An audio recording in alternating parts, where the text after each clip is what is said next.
the creation of animals and humans.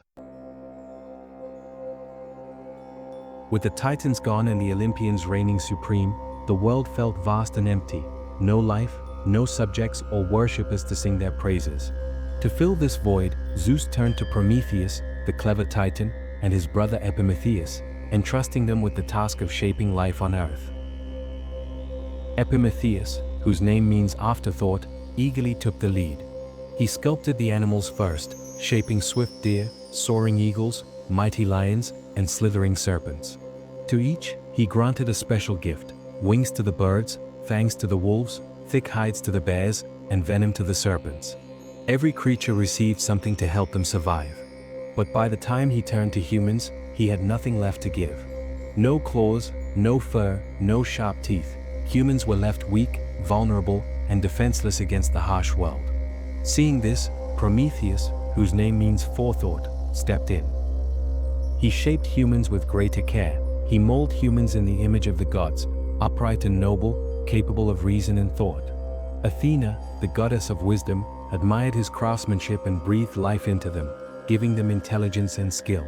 However, humans were fragile and vulnerable, left to struggle in a world that was cold, dark, and merciless. After the creation of mankind, the mortals and immortals gathered at Mecone to determine their sacred sacrifices. Prometheus, the clever Titan, devised a trick to tip the scales in humanity's favor. He presented the Olympian with two offerings. One was a pile of rich, succulent meat hidden inside a rough, unappealing ox's stomach. The other was a heap of useless bones, carefully wrapped in glistening fat to make it look like a worthy prize. Zeus, drawn to the shining fat, chose the bones, unknowingly sealing the fate of all future sacrifices. Humans would keep the best portions of meat for themselves and offer only bones and fat to the gods. When Zeus realized he had been deceived, enraged, and as punishment, he withheld fire from humans, leaving them to shiver in the cold, powerless, and exposed to the elements. Prometheus and the gift of fire. Prometheus could not watch his creation suffer in the cold darkness. So, he devised a daring plan to steal fire from the gods. Under the cover of night, he ascended Mount Olympus and stole fire from Hephaestus's forge. He concealed the burning ember within a hollow fennel stalk and descended to the mortal world. With fire in their hands, mankind was transformed.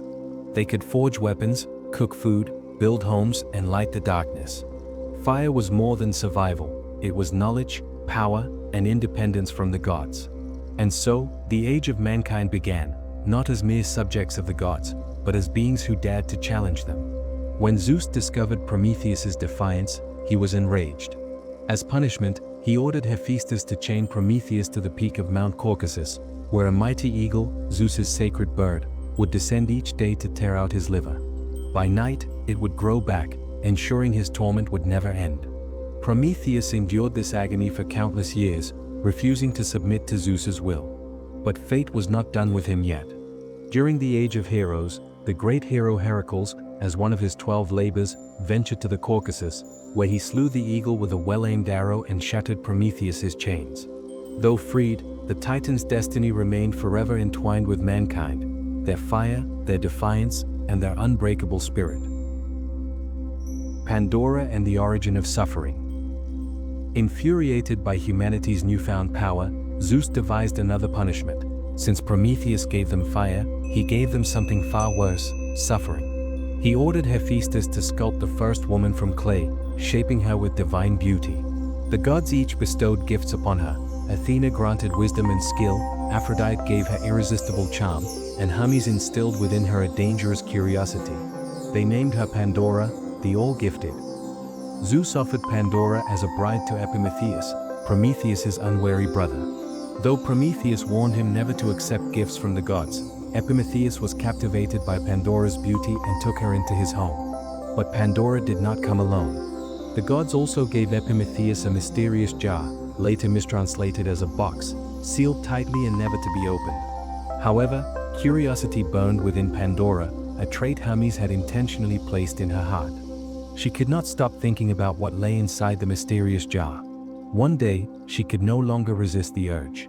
With trembling hands, Pandora lifted the lid of the jar, unleashing all the evil spirits of suffering contained within. From it burst forth pain, disease, sorrow, envy, and death, spirits that flooded the world with agony, afflicting humanity for eternity. Terrified, Pandora slammed the lid shut, but it was too late. Only one spirit remained trapped inside, Elpis, the spirit of hope. Though Zeus had cursed humanity with suffering, hope endured. A small yet powerful force that allowed humanity to endure even the harshest trials. Let me know your opinion in the comments section, and if you enjoyed this video, be sure to like, subscribe, and hit the notification bell so you don't miss any more legendary tales from history and mythology. Thanks for watching, and until next time, keep exploring the myths that shape our world.